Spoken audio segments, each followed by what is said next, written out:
자, 지금부터는 실험계획법에 대해서 설명을 하도록 하겠습니다.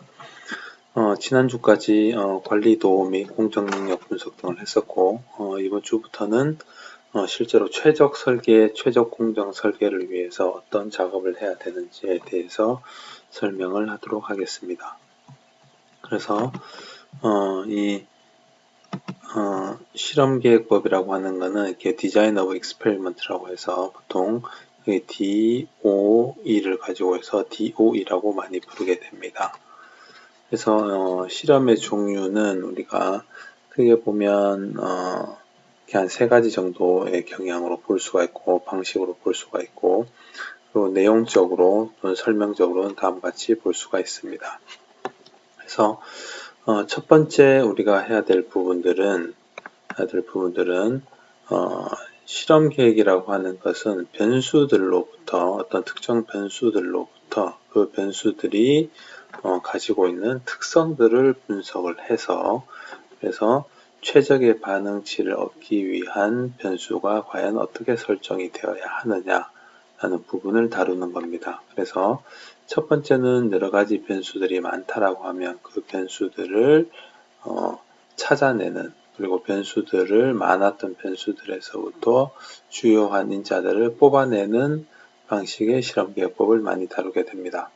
그래서 우리가 처음에 다루게 될 때는 물론 이 풀 팩토리얼에 대해서 팩토리얼이라고 하는 것이 이제 팩트가 요인이니까 이제 요인을 배치한다는 것입니다. 그래서 풀 팩토리얼이라고 하면 완전 배치법이라고 해서 모든 인자들을 다 써서 하는 방식이 되겠습니다.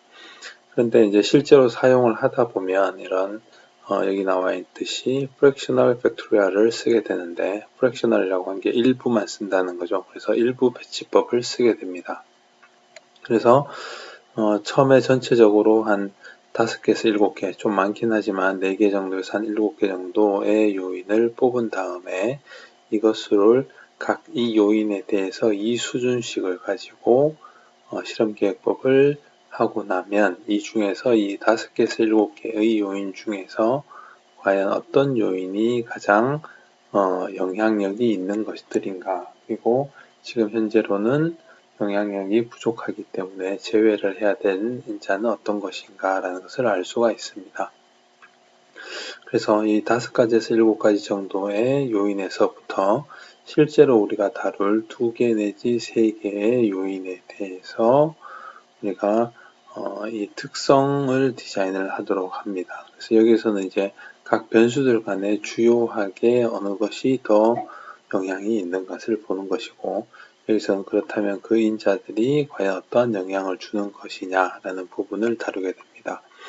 그래서 여기서는 이제 3레벨로 이야기를 했는데 보통 이제 풀 팩토리얼 디자인에서는 이 수준을 많이 사용을 하고 있습니다. 그래서 스크리닝을 하고 나서는 주로 이제 옵티마이제이션을 통해서 2개 내지 3개의 벡터를 같은 이제 3레벨이 되니까 같은 3레벨에 대해서 실험을 하고 그걸 통해서 그런 반응, 우리가 Y라고 이야기하는 반응이라는 것에 대해서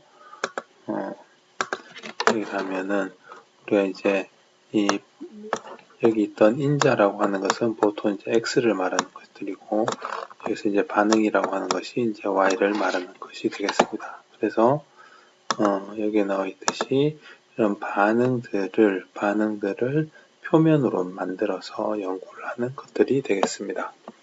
그래서 우리가 이번 주 하고 다음 주에 이번 주에는 일단 풀 팩토리얼에 대해서 공부를 하고 그리고 그 다음 주에는 여기 있는 부분 배치법 프랙셔널 팩토리얼을 이용을 해서 스크리닝 디자인하는 방법을 배우도록 하겠습니다. 그리고 그 뒤에는 이제 옵티메이션 방법 중에서 이 반응 표면법을 다루게 될 겁니다. 그래서 오늘은 주로 이 내용 중에 가장 기본이 되는 부분이라고 생각을 하면 되겠습니다. 이것은 이제 실험의 체계를 이야기를 하는 것이고 그동안에 보통 사람들이라고 하면 어떻게 실험들을 주로 할 것이냐 하면 첫 번째는 이제 트라이얼 앤 에러의 방법이 있을 겁니다. 트라이얼은 시도를 해보고 나서 그리고 안 되면 고치는 거죠. 그래서 변수에 대해서 변수를 바꿔보고 좋아진 쪽으로 가면 괜찮은 것이고 안 좋아지면은 다시 다른 것을 하는 시행착오법이 되겠습니다. 가장 기본적인 방법이 되겠죠. 그리고 이러한 방법 중에서 이제 헷갈리지 않게 구조적으로 잘 만들려고 하면 이제 one factor at a time 이라고 해서 OFAT이라고 부릅니다. 그래서 한 가지 요인만 한 번에 변경을 하는 겁니다. x도 있고 x1도 있고 x2가 있다라고 하면 여기에서는 x1과 x2를 한 번에 이 가능성이 좋다라고 해서 마음대로 바꾸는 것이 아니라 여기서 보면 x1과 이제 x2에 대해서 이 x1이 바꿀 수 있는 거에 대해서만 바꿔가고 x2는 고정을 하겠죠. 그래서 좋아지는 y 값을 보고 x1이 수준이 바뀜에 따라서 이제 y가 좋아지는 쪽이 만약에 여기서 좋아졌다라고 하면 이 다음에 이제 또 안 좋아졌다라고 하면 여기다 두고 x2의 값을 바꾸는 방식이 되겠죠. 이게 이제 가장 실험 계획을 좀 어떻게 하지 않고 직관적으로 할 수 있는 가장 맞는 방법이 될 겁니다. 그리고 이 다음에는 우리가 팩토리얼 DOE라는 것을 할 수가 있는데 아까 이야기했듯이 오늘 하게 될 요인 배치법입니다. 그래서 여기까지는 이제 요인이란 이야기를 하는 것이고 그래서 요인에 대해서 이제 실험 계획법을 하는 형태가 되겠습니다. 그래서 아까 이야기했듯이 full factorial은 요인을 전체를 배치하는 방법, 그 다음에 fractional factorial이라고 하는 것은 요인 중에서 부분, 일부분만 여기처럼 일부분만 배치를 하는 형태가 되겠습니다. 그래서 여기까지 요인을 좀 골라냈다라고 하면 그때는 이제 response surface method를 이용을 해서 이 반응 표면법이죠. 여기서 나온 두 가지, 세 가지 정도의 팩터에 대해서 이 정확한 반응치 우리가 주어진 값뿐만 아니고 우리가 보통 보면 x1 이렇게 보면 이제 x1, x2, x3가 있다라고 하면 여기에서 보면 이제 수준으로 보면 이제 보통 마이너스 1과 그 다음에 이제 0, 보통 3수준으로 이야기하면 2라고 이야기를 할 수가 있거든요. 그래서 각각의 이런 값들이 정해주는 그런 값들이 아니고 이 영역을 이 변수에 포함되어 있는 전체 영역을 우리가 다 찾아낼 수 있는 게 이 반응 표현법이 되겠습니다. 그래서 거의 마지막은 이제 반응 표현법 형태가 될 것이고 좀 이 세 개가 끝에 이렇게 몰려있죠. 거의 마지막 단계가 될 건데 그대로 이제 믹스처 DOE라고 해서 혼합물법이 되겠습니다.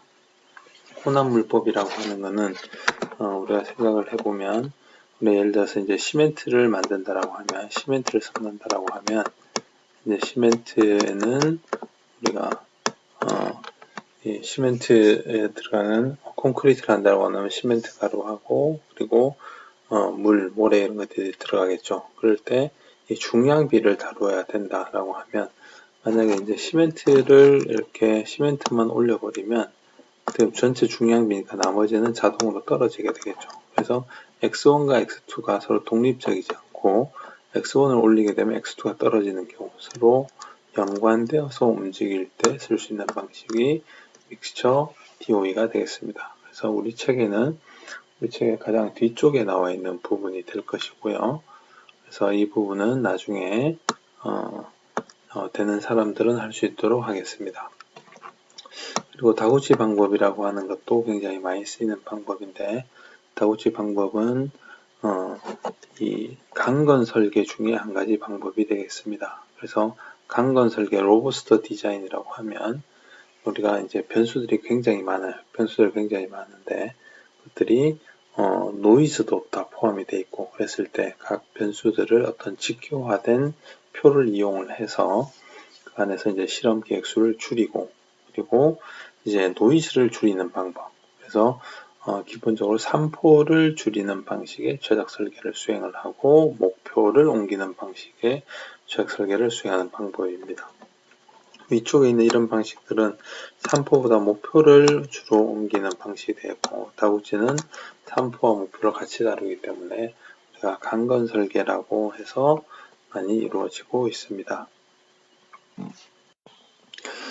자, 그리고 나서 이제 실험계획법에 대해서 정의해서 좀 살펴보도록 하겠습니다.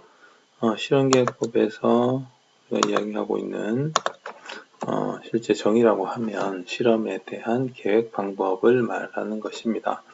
그래서 최적 조건의 도출에 사용되는 실험계획법은 좋은 의미로는 우리가 DOE와 같은 실험계획법, 즉 이제 통계적 분석 기법들을 말하지만 넓은 의미로는 데이터의 어떤 합리적 분석을 목적으로 해서 계획되고 제어되는 가운데 실시되는 모든 실험 방법을 총칭하는 용어로 사용되고 있습니다.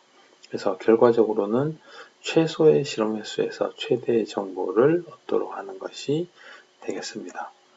그래서 실험 이런 데이터에 대한 최적 분석 방법들은 우리가 그동안 지금까지 해왔던 방법들을 위주로 만들어지게 됩니다. 그래서 분산 분석, 상관 분석, 그리고 회귀 분석 등을 이용을 해서 이런 실험 계획법에서 얻을 수 있는 최대 정보를 얻도록 합니다. 그래서 이러한 실험 계획법의 목적은 어떤 원인이 Y의 특성치에 유의한 영향을 주고 있는가를 파악을 하고 그 영향이 어느 정도 큰가를 알아내고자 실시를 하는 방식이 있습니다. 그래서 이것은 우리가 지금 조금 전에도 이야기했던 팩토리얼 디자인 같은 경우에 보다는 이제 프랙셔널 팩토리얼 디자인 같은 경우에 어떤 원인, 인자들 한 5가지가 Y의 특성치에 영향을 주고 있는데 그 중에서 어떤 것이 가장 크게 영향을 주고 있느냐 또는 어떤 것은 그 영향을 적게 주느냐 등을 파악을 하고 그 영향이 어느 정도 되는가를 알아내고자 하는 것입니다. 그래서 결국 검증과 추정의 문제를 다루는 형태가 될 것이고 두 번째를 보면 많은 영향을 미치는 원인들이 어떤 조건을 가질 때 가장 바람직한 반응을 얻을 수 있느냐 이해를 하겠죠. 첫 번째는 우리가 실험계획법은 X들이 여러 가지 굉장히 많습니다. 요인이 되는 원인들이 굉장히 많고 반응이 있다라고 하면 첫 번째는 이 요인들 많은 요인들 중에서 몇 개 또는 어떤 것들이 주요 영향을 줄 것이냐 하는 것이고 두 번째는 그렇다면 그 줄여놨던 인자들이 과연 어떤 값들을 가질 때 이 y 값을 시 어떻게 돼서 그때 가장 바람직한 반응치 y를 얻을 수 있느냐라는 것이 되겠죠. 그래서 최적 반응 조건의 결정 문제가 되겠습니다. 그래서 결과적으로는 원인 인자들 간의 상호작용을 파악하기 위함이고 결과적으로는 이렇게 y 반응이라는 y를 x들의 인자 여기 x는 여러 개가 되겠죠. 그래서 fx, y는 fx를 라고 이야기하는 회귀식, 즉 예측 모형을 만들기 위한 방식이 되겠습니다. 그래서 이런 예측 모형을 만들고 나면 우리가 x 값을 넣었을 때 y 값이 어떤 값이 나올 건지를 당연히 알 수가 있고 y의 최적치를 찾기 위해서 x들이 어떤 값을 가져야 될 건지도 수학적으로 보면 찾아낼 수가 있습니다. 그래서 이런 실험계획법의 종류는 아까 이야기했던 듯이 완전 요인 실험과 부분 요인 실험이 있는데 이거 말고도 물론 뒤쪽에 이제 DOE 같은 경우들도 있고 RSM 같은 경우도 또 있다라고 이야기를 했었죠. 그래서 일단 여기서 다룰 거는 이제 완전 요인 실험 같은 경우는 각인자의 수준의 모든 조합에 대해서 실험을 수행하는 방식입니다. 그래서 실험 순서는 당연히 랜덤하게 정의가 되고요. 보통 이제 2K 요인 실험이라고 우리가 부르는데 2K라고 하는 거는 이제 K개의 인자를 이 수준을 갖는 위에 이제 올려서 쓰게 됩니다. 지수로. 그래서 2의 K승 요인 실험이 됩니다. 그래서 인자를 K개가 있는데 이 수준만 갖도록 하는 겁니다. 그래서 이유는 뭐냐면 이런 실험들 자체가 주로 이제 주요 영향을 주는 인자들을 구하는 것인데 3수준까지 가버리면 그 개수가 너무나도 많이 늘어나고 그래서 이제 이 수준을 가지고 주로 주 효과를 찾아내기 위한 것입니다. 그래서 이 수준만 하면 물론 또 주요 작용 효과를 평가할 수 있기 때문에 이 부분을 볼 수가 있고요. 그리고 정의된 실험 역량 내의 가능한 점에서 출력 값을 추정할 수가 있습니다. 그리고 부분 요인 실험은 각인자 조합 중에서 일부만 선택하여 실험을 실시하는 방법으로 일반적으로 우리가 최적화 단계에서는 바로 이 완전 요인 실험을 많이 하게 되고, 우리가 꼭 반응 표면까지 가지 않아도 되는 경우들이 있습니다. 그럴 때는 이제 완전 요인 실험만 하면 되는 것이고, 그게 아니고 이제 변수를 찾아낼 때는 이제 스크리닝 어널리시스라고 해서 부분 요인 실험을 주로 다루게 됩니다. 실험의 구성 요소로 보면 이제 아웃풋 변수, 우리가 y라고 부르는 값들이죠. 그죠? 반응이고, 이것은 연속일 수도 있고 이산형일 수도 있습니다. 그리고 제어 인풋 변수가 있는데, 이것은 이제 인자라고 하는 것이고, 제어 인풋은 우리가 실제로 조절할 수 있는 인자들이 되겠죠. 예를 들어서 장비에서의 압력, 온도의 변화, 이런 것들을 보면 장비와 압력, 이런 것들은 이제 제어 인풋 변수가 될 겁니다. 근데 여기에는 또 다르게 이제 잡음인자들이 항상 끼게 됩니다. 우리가 실험을 하다 보면, 잡음인자라고 하는 건 배경인자이기도 하면서 우리가 항상 그 안에 존재하면서 약간의 영향을 주고 있는 인자라고 생각하면 되는데, 이것들이 가능하면 제어되고 설명이 될 수 있어야 됩니다. 이 잡음인자들이 우리의 실험에 직접적으로 영향을 주게 되면 그때는 그 실험을 제대로 분석을 할 수가 없게 되겠죠. 그래서 이 잡음인자들은 항상 제어되고 설명될 수 있게 하기 위해서는 모든 실험을 다 공통적으로 같은 수준으로 넣어버리면 됩니다. 그래서 그런 방법들도 이따가 설명을 하고, 그래서 제조 분야에서는 이런 변수들을 우선적으로 항상 다뤄야 되는 문제가 있습니다. 그래서 이제 실험 계획을 할 때 잡음인자가 굉장히 중요한 부분이에요. 여러분들이 제어인자를 잡고 실험을 할 때 그거를 다 설명하지 못하는 경우들은 또 다른 인자들이 있기 때문인데, 보통 이 잡음인자들이 끼게 되면 그런 이 해석의 그러니까 이제 회기식의 정확도가 굉장히 떨어지게 될 겁니다. 그래서 실험에서 연구 대상이 아닌 인자가 되는데, 이 제어되지 않거나 혹시 제어할 수 없는 인자를 말하고 있습니다. 이게 보면 작은 인자는 가능한 한 제어돼야 하는데, 모든 인자를 다 파악을 해서 우리가 예를 들면 이게 노후화 이런 것도 작은 인자라고 할 수가 있습니다. 장비 자체가 그게가 이렇게 영향을 줄 수가 있기 때문에 그것들은 제어하기 힘든 거죠. 그래서 잡음 인자에 제한하는 방법은 실험을 랜덤화시키는 방법입니다. 우리가 이렇게 다이얼을 컨트롤할 때도 한쪽 방향으로 돌리다 보면 이제 갑자기 조금씩 차이가 날 수 있는 그런 부분도 잡음 인자가 될 수가 있어요. 그래서 이 변수의 값들을 랜덤화 시켜버리는 거죠. 그래서 이 한쪽 방향으로 돌면서 생기는 그런 효과들을 없애기 위해서. 그래서 랜덤화를 이용하는 방법, 그리고 변수를 일정하게 유지하게 실험하는 동안에는 유지돼야 되고, 그 다음에 때로는 이 잡음인자를 하나의 블록처럼 만들어서 이 제어 부분으로 만듭니다. 그런 경우는 이제 예를 들면 이제 우리가 실험을 하는데 오늘 이제 같은 회사에서 물건을 받아서 실험을 하는데 오늘 들어오고 어제도 하나가 들어왔습니다. 어제도 하나 들어오고 오늘도 하나 들어왔죠. 그러면 이 어제 들어온 재료하고 오늘 들어온 재료는 실제로 같은 회사에서 받았기 때문에 우리는 같은 재료라고 생각을 하고 있습니다. 그런데 이것이 같은 재료인지 영향을 그 재료의 날짜에 따라서 차이가 줄 수도 있거든요. 그럴 때는 이거는 지금 우리가 이 오늘, 어제, 오늘이라고 하는 거는 인자로 넣는다기보다는 잡음인자로 놓고 그래서 이제 블록화를 해버리는 게 낫습니다. 그래서 어제 들어온 데이터와 오늘 들어온 것들을 같은 조건에서 운행을 하지만 두 개는 블록으로 처리를 하고 그러고 나서 이 블록이 영향을 주는지 안 주는지를 파악을 하는 거죠. 그래서 잡음인자를 또한 제한하는 가장 좋은 방법 중에 하나는 반복입니다. 반복.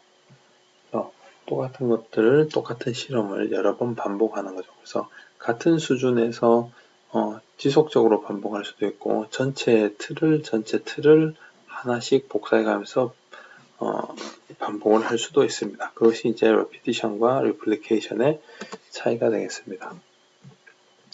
그래서 이제 랜덤화가 가장 중요한데 전 실험에 걸쳐서 동일하게 이 값들이 나타나게 나오는 거예요.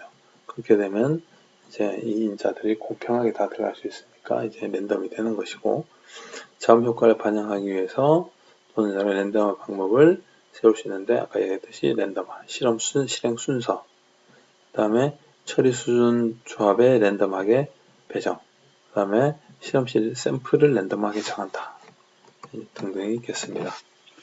그래서 잡음 변수 일정화를 하는 방법은 예를 들면 이제 장비마다의 차이가 있을 수가 있기 때문에 한 대의 기계를 이용해서 실험을 하는 거죠. 그러면 실제 이 기계하고 이 기계는 우리가 블록으로 처리를 할 수도 있어요. 아까 어제 오늘처럼 어차피 같은 조건에서 같은 결과를 내고 있는 장비이기 때문에 그렇게 할 수도 있고 단순하게 한 대의 기계를 이용할 수도 있습니다.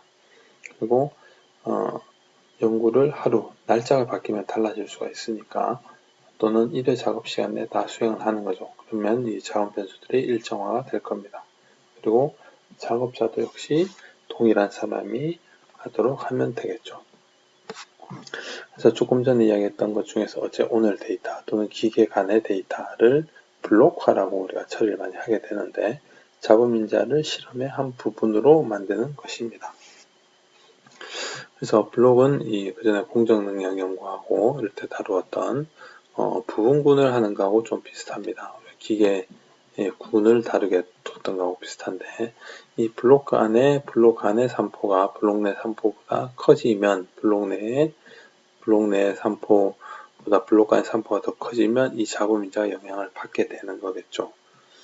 그래서 우리가 실제로는 이거보다 이제 작지 않도록 하면은 실험이 잘 될 수 있을 거라고 생각을 할 수 있겠죠. 그래서 블록화를 하는 것들은 날짜, 이제 A조, B조의 작업, 그 다음에 금형의 캐비티, 이쪽 저쪽 캐비티 등을 실험의 한 인자로 첨가를 해서 이 3포가 나타나면 이제 이 날짜 간의 차이나 근무 교대 간의 차이가 있다라고 이야기할 수가 있겠죠.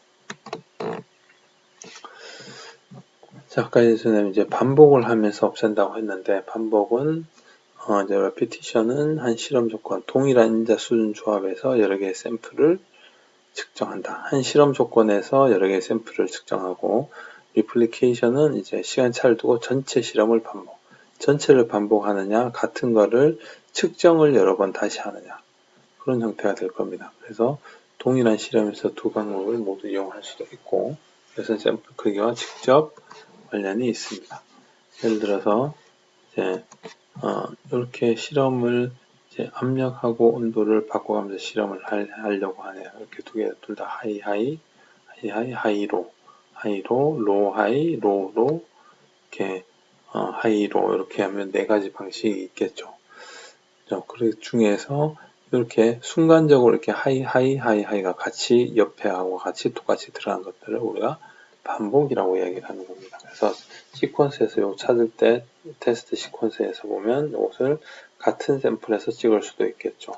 때에 따라서는 이것을 이제 반복이라고 하고 이때 이제 repetition이라고 이야기를 하고 replication은 이제 복제하는 것들인데 이런 것들이 이제 하이로가 똑같이 들어가죠. 그래서 1차 반복, 2차 반복으로 이렇게 볼 수가 있겠죠. 그래서 전체로 보면 이제 요거 하나, 둘, 세 개. 전체로 이렇게 보면 하나, 둘, 세 번 반복이 일어난 경우가 되겠습니다. 이것을 replication이라고 부르는 거죠. 그래서 전체적인 좀 공통 용어를 좀 다루어 보면 이제 팩터가 있고 수준. 팩터는 이제 압력이나 온도 같이 우리가 제어할 수 있는 인자들을 이야기하는 것이고 수준은 그거에 따라서 그 크기를 얼마로 할 거냐 라는 부분이 되겠죠. 이제 프레셔를 뭐 1기압, 2기압, 3기압으로 하겠다라고 하는 것이 수준이 될 겁니다. 그리고 계획이 되고 팩토리얼은 이것이 하나씩 다 곱해주는 형태가 될 것이고 수준에 대한 조합, 그 다음 밸런스 디자인이 있을 겁니다. 그래서 우리가 어떤 프로세스에서 인풋에서부터 프로세스를 지나서 아웃풋이 나온다라고 하면 이 프로세스 안에는 프로세스를 다룰 수 있는 거에는 제어 인자와 비제어 인자가 들어가게 됩니다. 그래서 제어 인자 같은 경우 우리가 컨트롤이 가능한 인자, 즉 우리의 연구 대상이 되는 인자들을 이야기를 하고 있습니다. 예를 들어서 아까 이야기했듯이 압력, 온도 이런 부분이 되겠죠. 그래서 인자는 계량치일 수도 있고 예를 들면 온도나 시간처럼 인자는 개수치일 수도 있습니다. 장비 A, B, 작업자 A, B 어떤 상태들 이렇게 할 수도 있고 이거와는 다르게 우리가 비제어 인자가 잡음 인자였죠. 그죠?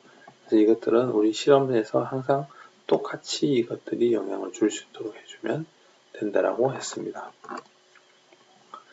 그리고 그렇게 보면 아까 전에 이야기했던 여기 프레셔, 템퍼처가 각각 인자가 되고 하이로 두 개밖에 없으니까 그것이 각각 2수준이 되겠습니다. 그래서 이것은 2인자의 2수준 시험, 2의 제곱짜리 시험, 총 케이스가 4개가 나오는 실험을 전체 반복으로 결국 하나, 둘, 3번 반복을 한 경우가 되겠죠.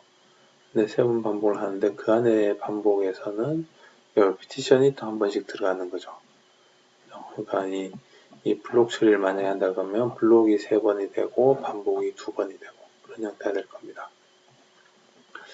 그래서 아까 이야기한 대로 계량적 인자, 개수적 인자가 있을 수가 있을 것이고 우리가 아까 이야기했듯이 계획 배치라고 하면 이제 이런 디자인 레이아웃을 이야기하는 건데 블록화, 랜덤화, 반복 인자, 수준 조합에 대한 실험 계획의 할당 등 구체적인 사항들을 쓴다라고 하는데 우리는 이 부분은 다 미니 탭에서 처리하도록 하겠습니다.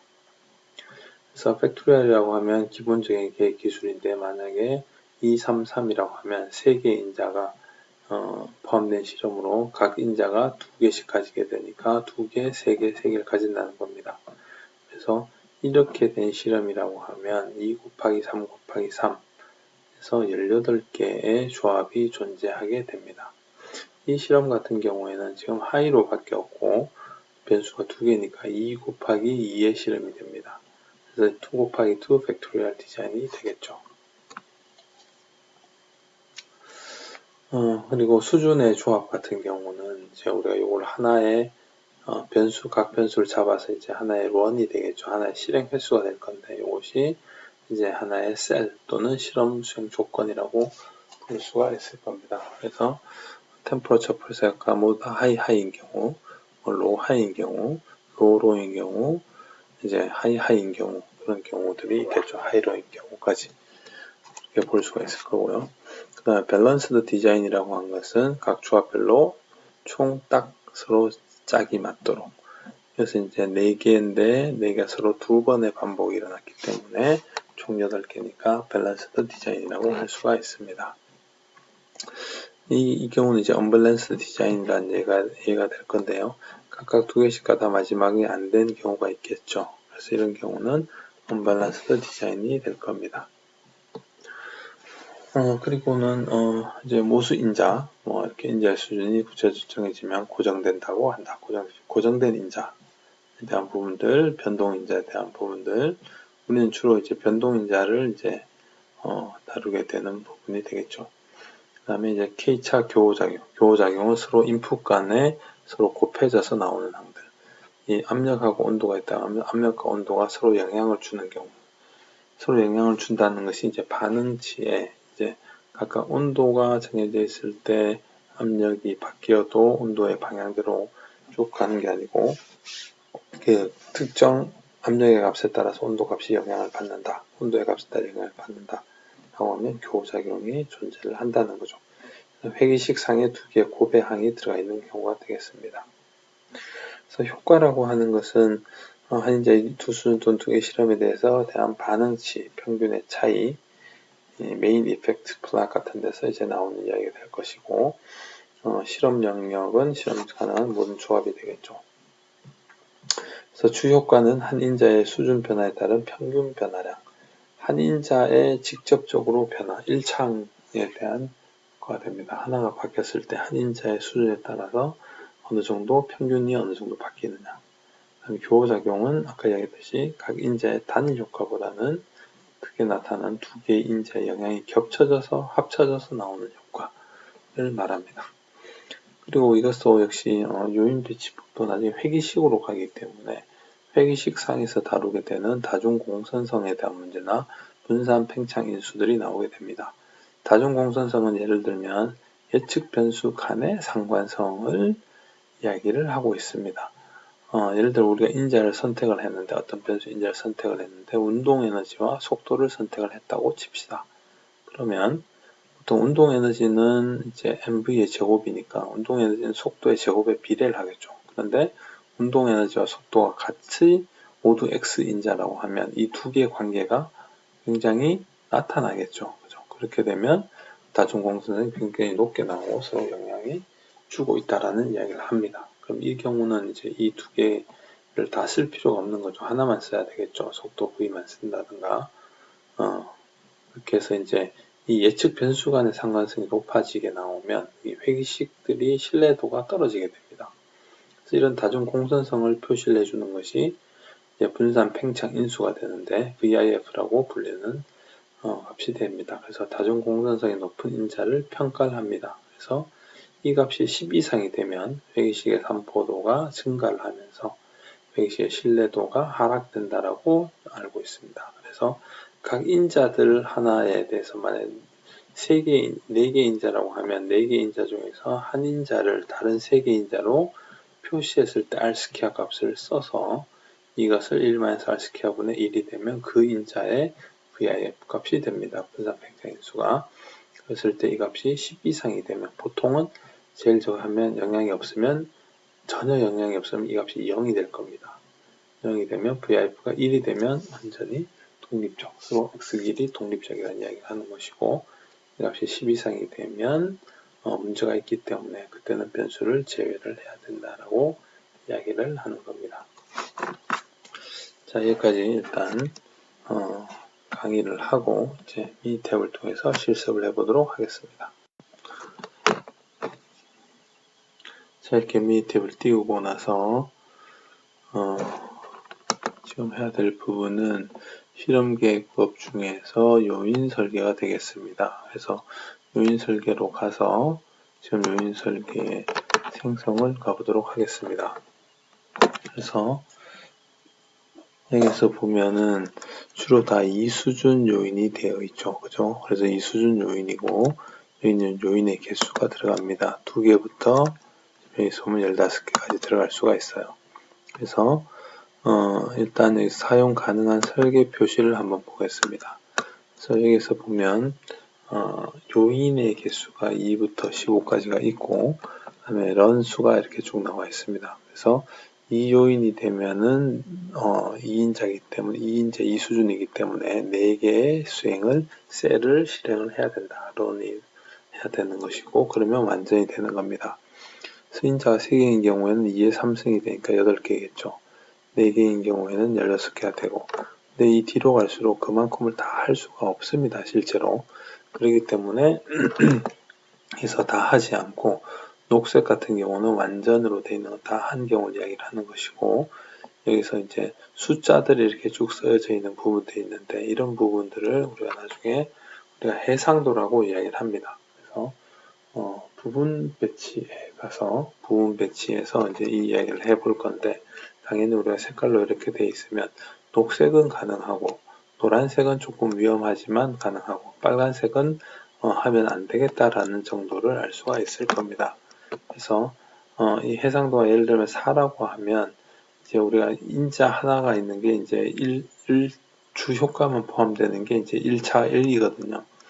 그래서 1이고 2개가 곱이되어 있으면 2가 되는 거고 3개 인자 곱해지면 3이 되는 거예요. 그래서 4개 인자 다 곱해지면 4가 되는 거예요. 그래서 이 경우 4 같은 경우에는 인자가 4개인 경우에 노란색 4가 된다라고 하면 4차까지의 값들은 우리가 볼 수가 없다라는 거예요. 교락을 시켜버려서. 그 이야기는 상수항하고 4개가 곱해진 항. 상수항과 4개가 곱해진 것은 이제 상수에다 포함이 되어버리는 거고 3개가 곱해진 것은 하나가 곱해진 거에 포함이 되는 거고 2개가 곱해진 것들은 2개가 곱해진 거에 포함이 돼서 교락을 시킨다는 이야기예요. 그래서 이 부분은 나중에 다시 다음 주에 일반 요인 배치 부분에 가서 부분 배치에 가서 한번 더 하기로 하고 일단 우리가 선택할 수 있는 건 이 녹색 중에서 선택을 할 수가 있습니다. 그래서 설계를 눌러보면 이제 지금은 인자를 2개라고 했으니까 이거밖에 안 나타날 거예요. 여기서 만약에 인자를 내가 3개다 라고 하면 3개 인자를 할 수 있는 런들이 나오겠죠. 그래서 4개를 하게 되면 부분 실시가 되는 거고 8개가 되면 완전 설계가 되는 겁니다. 그래서 이 경우는 우리가 예를 들어서 2로 한번 해보고 설계를 완전 요인 설계다 라고 하면 여기 보면 이제 블록점에 중앙점 개수를 넣을 수 있고 반복 횟수가 들어가 있죠. 그 다음에 여기 블럭이 또 들어가 있잖아요. 그죠? 아까 설명한 대로 이 전체 반복을 블록으로 처리할 건지 그냥 단순 반복으로 할 건지 그 다음에 이제 2인자인데 가운데 한 점을 더 둘 수가 있어요. 2차 이런 고차항들을 보기 위해서. 그래서 그 부분을 이제 넣게 되면 다음과 같이 할 수가 있고, 지금 여기서는 예를 들어서 반복 2번이다 이렇게 하면 8개에 2번이니까 16번이 만들어지겠죠. 그럼 이제 요인들이 이제 1, 2, 3, A, B, C 숫자도 되고, 예를 들어서 여기서 텍스트 문자도 됩니다. 그래서 1, 2 이렇게 하게 되면 옵션은 그대로 두고 이렇게 해서 돌리면 이런 실험이 이루어지게 됩니다. 설계 요약으로 보면 여기 밑에서 보면 전체적으로 보면 당연히 실험이 16개가 있을 거고요. 첫 번째는 표준 순서가 있고 두 번째 런 순서가 있고 이거는 지금 런 순서로 지금 만들어져 있을 거예요. 이대로 실험을 하라는 거니까. 그리고 여기 보면 중앙점이 있습니다. 1이 중앙점이고 1이 꼭지점이 되는 거고 0으로 만들어진 게 있으면 중앙점이 되고 그때는 이쪽 수준들이 이제 가운데로 바뀌게 됩니다. 그래서 지금은 블럭을 그냥 뒀으니까 이제 블럭은 1개짜리 블럭 처리는 안 한 거고요. A가 이제 값들이 쭉 들어가게 되는데 지금은 런 순서, 표준 순서가 아니고 런대로 이제 만들어 놨습니다. 이게 랜덤화를 시킨 거거든요. 그래서 예법에서 여러분 설계 표시로 가서 설계를 표준 순서로 보고 코드가 된 단위로 보겠습니다. 지금 여기서 코드가 되지 않은 단위는 우리가 넣어준 단위가 돼요. 여기 1, 2가 그대로 나와 있는 거. 근데 코드화를 시키면 이것이 이 내부적으로 가지고 있는 -1과 1로 표시를 해줍니다. 그리고 표준 순서로 했기 때문에 여기서 보면 설계 표준 순서로 했기 때문에 이것이 1번부터 16번으로 정렬이 되고 -1부터 시작을 해서 -1에 A부터 바뀌고 B 바뀌고 AB 바뀌고 C 바뀌고 이런 식으로 이제 차례대로 진행을 하게 됩니다. 그래서 이렇게 되면 우리가 이제 풀 팩토리얼이라고 생각을 할 수가 있겠죠. -111에서부터 111까지. 그래서 이것을 한번 반복한 형태가 되겠습니다. 그래서 물론 여러분들하고 저하고 이 런 순서는 달라요. 당연히 다를 거예요. 랜덤하게 뽑았기 때문에. 그래서 만약에 여기서 내가 이 값을 A, B, C로 썼을 때 Y 값을 찾아야 되겠다 라고 실험을 한다라고 생각을 하면 여기서부터 여기까지 이렇게 컨트롤 C로 복사를 해서 이런 엑셀에다가 이렇게 다시 컨트롤 V로 붙여놓고 나면 이 표준 순서 또는 런 순서겠죠. 이제 확인을 한 다음에 마지막 여기서는 다시 런 순서로 바꿔야 되겠죠. 당연히 런 순서로 바꾸고 나서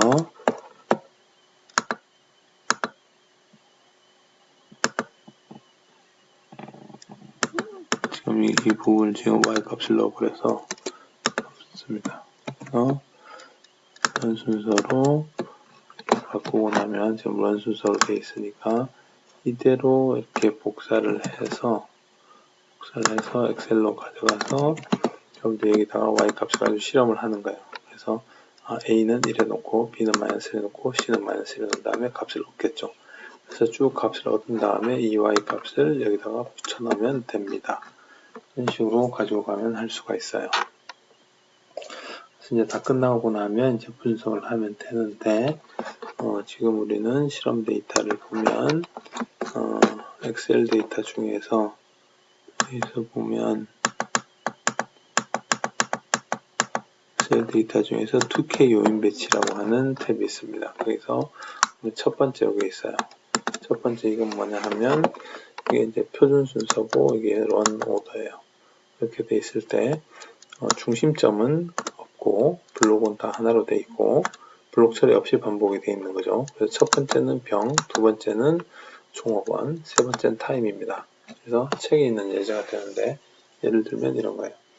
그러니까 종업원이 병을 옮기고 있는데 종업원 2명이고 병은 2가지 종류가 있습니다. 근데 내가 볼 때는 이 종업원들이 각각의 병에 좀 특화되어 있는 것 같기도 하고, 그에 따라서 과연 어떻게 배치를 하는 것이 가장 시간을 줄일 것이냐, 아니면 누가 어느 정도 잘 못하고 있느냐 등등 이런 것을 좀 분석을 하고 싶은 거예요. 그래서 병 두 가지를 놓고 인플로이 이 종업원 1, 2에게 각각을 옮기라고 하고 시간을 잰 거예요. 시간을 재서 그것을 지금 보면 두 가지니까 두 가지 그냥 4개가 하나의 세트가 되는 거고, 이거에 따라서 하나, 둘, 셋, 4번 반복이 일어나는 것을 알 수가 있죠. 그래서 여기서 전체로 보고, 자, 여기서 식을 만들 때는 여기서 보면 이게 지금 표준 순서로 돼 있잖아요. 그죠? 표준 순서로 돼 있을 때 원래 -1, -1이 먼저 나오죠. 그래서 클래스가 -1이고 인플로이가 -1인 거예요. 이렇게 하고 만들면 되니까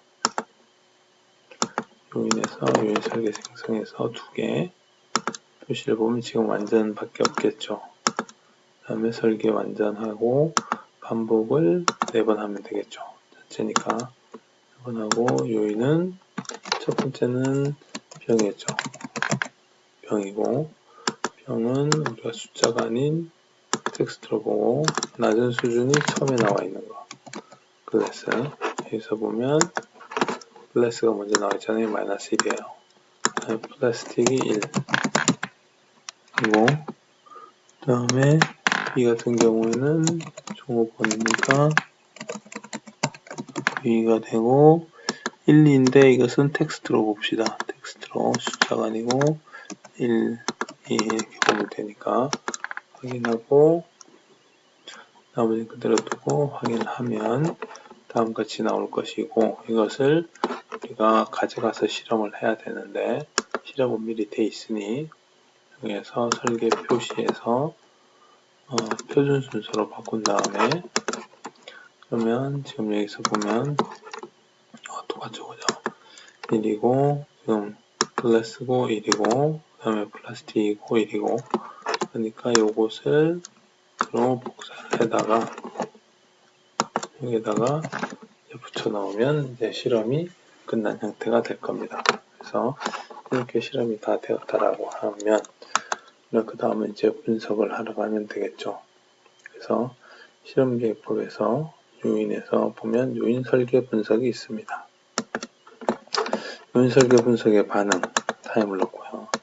그럼 항은 보면 지금 여기 보면 1창도 있고 2창이 있는데 1창이 되면 차수의 1차씩만 쓰는 겁니다. A가 배터리고 B가 인플로우인데 A, B의 곱은 2차씩이 되어서 쓰지 않는 거죠. 그래서 일단은 풀로 다 쓰는 걸로 하고, 지금 블럭이 있는 경우 없는 경우는 이걸 가지고 블럭에 포함하고 아니고를 해보면 되는데 지금 그런 게 없으니까, 블럭이 없으니까 그대로 없는 채로 가고 확인하고, 공변량, 이제 공변량이 아까 전에 이야기했던 그런 부분이 되겠습니다. 이제 이 다중공선성에 대한 문제들에 해당되는 걸 수 있는데 일단 여기서 없다라고 놓고요. 옵션에서도 지금 다른 변화는 없이 가도록 하고, 단계적 회귀 분석은 이제 높은 버전이 되어 생길 것인데 우리가 오늘 여기서 아마 이 A와 B와 A, B가 회귀식에 들어갈 때 이것을 다 넣을 건지 말 건지를 결정을 하게 될 겁니다. 그래서 그 결정하는 방식을 자동으로 어떤 이 알고리즘에 따라서 해주는 형태가 여기에 주어져 있습니다. 그래서 일단은 없이 가도록 하겠습니다. 여러분 낮은 버전에서는 이 부분이 없을 거예요. 그래서 그냥 없이 그냥 가면 됩니다. 효과도에서는 파레토, 정규분포, 2분의 1. 어떤 데는 정규분포 없을 수도 있는데 일단은 쉽게 볼 수 있으니까 4개 모두 보겠습니다. 확인. 다음에 결과는 그대로 두고 확인을 하겠습니다. 이렇게 하면 이 부분은 내리고요. 이 내용을 보면 아까 전에 이야기했듯이 이제 코드화된 개수로 지금 하고 여기 VIF 값이 있죠. 그죠? 111이 나왔으면 이거는 서로 완전히 관계가 없는 겁니다. 그냥 이게 우리가 텍스트로 줬기 때문에 전혀 관계가 없는 식이 되어 있는 거예요. 각각 이 X들끼리의 상관도를 보는 거거든요. 그래서 우리가 처음에 보면 처음에 우리가 데이터 얻었을 때 묻지마 5단계를 했을 때 보면 데이터 짝으로 되어 있을 때는 서로 간에 그 산점도 행렬을 그린 다음에 관계가 있는 애들끼리 본다고 했죠. 그때 x끼리 관계가 있어 보이게 되면 이 값이 높게 나옵니다. 그래서 지금 x는 실험계획법상에서는 이것을 우리가 준 거기 때문에 그하고는 관계가 없고요. 어떤 데이터들 나중에 했을 때 회기식을 만들 때 이야기가 됩니다. 지금 여기서는 어쨌든 다 텍스트로 줬기 때문에 당연히 1로 나올 거고, 여기서 보면 p 값이 보면 상수는 당연히 0의 유의하고요. 바틀 0.001, 0.05보다 작으니까 유의합니다. 인플로이도 0.05보다 작으니까 유의한 값이고요. 이 두 변수 굉장히 유의한 값이 되는 거죠. 근데 두 개가 곱한 값을 봤더니 0.146이에요. 이거는 두 개가 곱한 값, 즉 교호작용은 별로 영향을 주지 않는다. 의미가 없다. 이것은 굳이 항에 고려하지 않아도 된다. 라는 이야기를 하는 거예요. 그래서 지난 시간에도 했지만 S는 작을수록 좋고 R제곱 76%, 그 다음에 R제곱 수정값 70% 정도, 지금 이 정도면 잘 나왔다고 봐야 되겠죠. 그 다음에 분산분사의 결과로 보면 O형 유의하고 선형 유의하고 1차 선형으로 된 1차식들 다 유의하는데 2차 교호작용이 0.146으로 유의하지 않게 나옵니다. 그래서 이렇게 된 이 그림을 보면, 이 식을 보면 이게 지금 이 전체를 나타내는 회기식이 될 거고요. 여기다가 값을 넣게 되면 타임이 나온다는 뜻이 되고, 전체 중에서 11번째는 우리가 계산한 것으로 봐서는 좀 굉장히 너무 많이 나와서 좀 이 비정상적인 관측치다라고 이야기를 하고 있고요. 그래서 이제 별칭은 이제 상수항 1창, 1창, 2창이 되겠죠.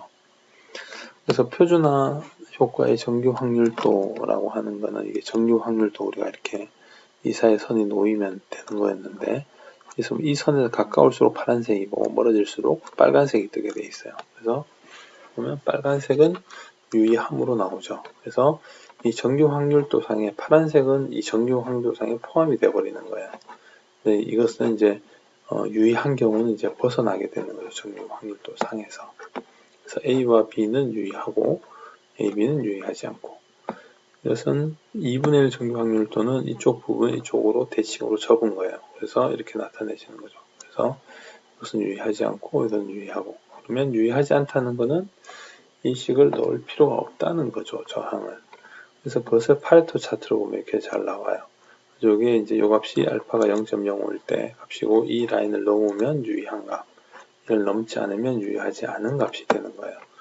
그래서 이렇게 보면 지금 보면 AB는 역시 유의하지 않다라고 지금 계속 나오죠. 그래서 여기서 확인할 수 있고, 여기서도 확인할 수 있고, 그 다음에 이 P 값으로 확인할 수 있고, 여기서 P 값으로 확인할 수가 있어요.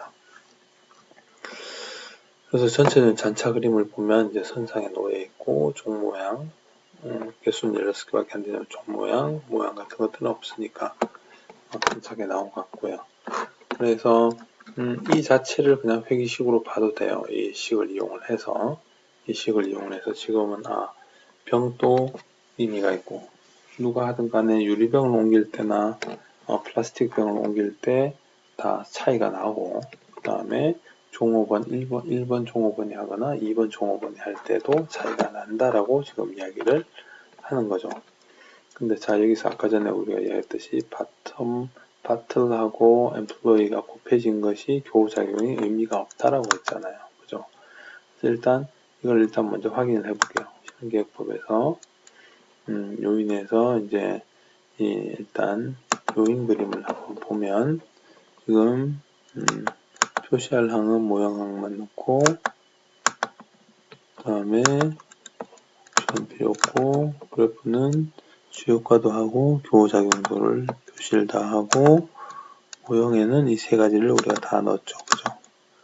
그래서 이렇게 확인을 하면 주요과도 하고 교호작용도가 이렇게 같이 그릴 수가 있어요. 그래서 병 같은 경우는 글래스를 쓰게 되면 시간을 늘어나게 하는 효과를 주고 있고, 플라스틱이 되면 평균보다 시간을 떨어뜨리는 효과, 작업자 1은 시간을 줄이는 효과, 작업자 2는 시간을 더 많이 쓰고 있다는 거예요. 그래서 작업자 1이 시간을 훨씬 더 빨리빨리 하고 있다는 거고, 플라스틱이 가벼우니까 아무래도 훨씬 더 빨리 옮길 수 있다라고 볼 수가 있겠죠. 교호작용들을 보면 조금 전에 당연히 우리가 지난번에도 이야기했지만 이 선상이 서로 겹치게 되면 교호작용이 발생을 하는 거예요. 지금은 이 근해에서는 겹치지 않기 때문에 이 글래스나 플라스틱 병의 종류를 선택을 하든 사람의 종류를 선택하든 서로 영향이 없다는 거죠. 그런데 이게 만약 겹친다라고 하면 1번이 병을 옮기는 거하고 1번은 플라스틱보다는 유리병을 옮길 때 시간이 짧아지고 2번은 유리병보다 플라스틱을 옮길 때 시간이 짧아진다. 그런 게 있으면 교호작용이 있는 거예요. 이 경우 교호작용이 그려보더라도 없는 거죠. 자, 그래서 실제로는 이건 미리 이제 교호작용을 보여주려고 했던 것이고, 그래서 요인 설계 분석으로 다시 가서, 여기서 항에서 보면 지금 AB 항이 의미가 없었잖아요. 이걸 빼는 거예요. 이렇게. 빼주면 사용 안 하는 형태로 A와 B만 가지고. 그래서 확인하고, 그대로 확인을 해주면, 보면 여기서 항이 이제 없어졌죠. 여기서 보면 이 병하고 종업은 있었는데 이제 없어진 거예요. 빼버린 거예요. 빼버리면서 지금 보면 RS제곱 수정값을 보면 70인데 76이고 70인데 71이고 67이죠. 그러니까 이 R제곱도 같이 떨어진 거예요. 이거는 이 항이 몇 개 안 되니까 이걸 빼는 거는 정확도가 떨어지는 정도가 훨씬 더 크다라고 이야기를 하는 거죠. 하지만 이 조금 전에 뺐던 것들이 여기 어떤 표가 뭐가 나오냐면 선형이고 2차 교호작용 나왔던 것이 여기 안에서 보면 이제 오차의 적합성 결합값이 나오는 거예요. 그래서 이 값이 아까 이 창이 있던 걸 다 지금은 모형에 넣지 않았기 때문에 여기 보면 이 모형상에 지금 빠지는 거예요. 여기서는 처음에는 바틀 플로이가 있고 두 개 곱한 게 다 있었는데 우리 이야기는 이게 P값이 크니까 이것은 별로 의미가 없다. 유의하지 않다. 앞에 있는 이 개수값도 다른 값에 비해서 작다. 그러니까 이걸 지우자. 그래서 모형에 포함하지 않은 거죠. 왜냐하면 이걸 모형에 포함해서 이 값을 모형에 포함한다는 것은 이 값도 관리 포인트가 되어야 된다는 거예요. 그래서 관리 포인트가 되면 돈이 들어가고 문제가 이제 복잡해지는 거죠. 전부 다 저거를 관리를 해줘야 되니까.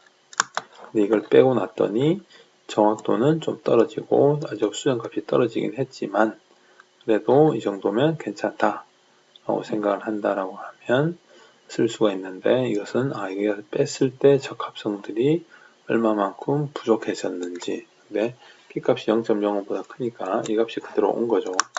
여기 있는 이 값이 그대로 원래 없던 것이 이제 적합성계로 가버린 거죠. 그랬을 때 괜찮다라고 이야기를 하는 거예요. 그래서 이럴 때 만약 이 바틀이나 인플로이를 옮겨버리면 적합성이랑 엄청 올라갈 거예요. 엄청 떨어질 거 P값이. 그래서 이제 이것을 빼면 안 된다라는 이야기를 해주는 거예요. 그때는. 그래서 여기서는 빼도 된다라는 이야기를 해주는 것이고 이렇게 했더니 여기서는 없어지고 다 유의한 인자만 남았죠. 여기도 다 유의한 인자만 남았어요. 여기도 유의한 인자만 남았어요. 전기활용도는 조금 이제 달라지죠. 모양이 빼졌으니까. 그래서 이런 식으로 보고 그 뒤로는 다 됐으면 여기에서 요인에서 이제 요인 그림을 그리고 똑같이 요인 그림을 그리면 대신에 교호작용도 안 나오겠죠. 교호작용 빼버렸으니까 유효한 교호작용이 없습니다. 그래서 이거 두 개만 나왔으니까 만약에 시간을 가장 줄이는 취약점을 찾고 싶으면 플라스틱을 1번 작업자가 옮기면 되겠죠. 그런 형태로 볼 수 있고 여기서 이제 입방 제도를 그리게 되면 이제 입체적으로 볼 수가 있는데 여기서는 이제 이렇게 나옵니다. 그래서 이쪽은 인플로이고 이쪽은 클래스 바틀이면 이 숫자가 이제 5.8, 5.0, 4.3, 5.1로 나오는 거죠. 이게 가장 짧고 이게 가장 길고 이렇게 해서 이런 형태로 볼 수도 있어요. 입방체도로 해서 그래서 조금 더 이제 항들이 올라가면 3차원으로 볼 수도 있고 그런 부분들이 있는데 여기서 이제 그대로 이렇게 보면 되고요.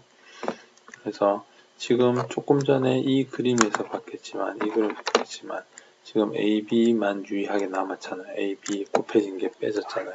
빼버렸잖아요. 그죠? 부분 요인 배치법에서 이런 것을 생각해 볼 수 있을 거예요.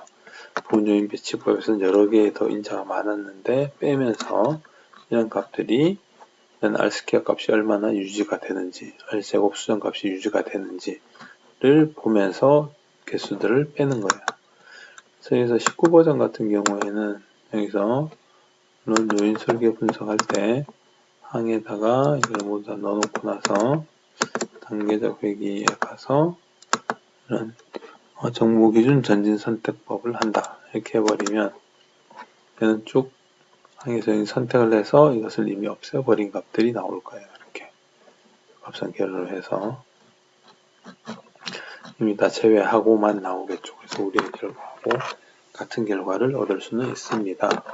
그래서 이렇게 하는 것이 이제 요인 배치법이고, 지금 여기 나와 있는 것 중에서 예제 두 번째 밑에 있는 거, 에퀴먼트 장비가 AB, 그 다음에 재료가 CD로 되어 있는 경우 있고, 여기 또 보면 스탠다드로 보고 중심점이 1이고 블록 1이니까 단순 반복만 있는 거죠. 그죠?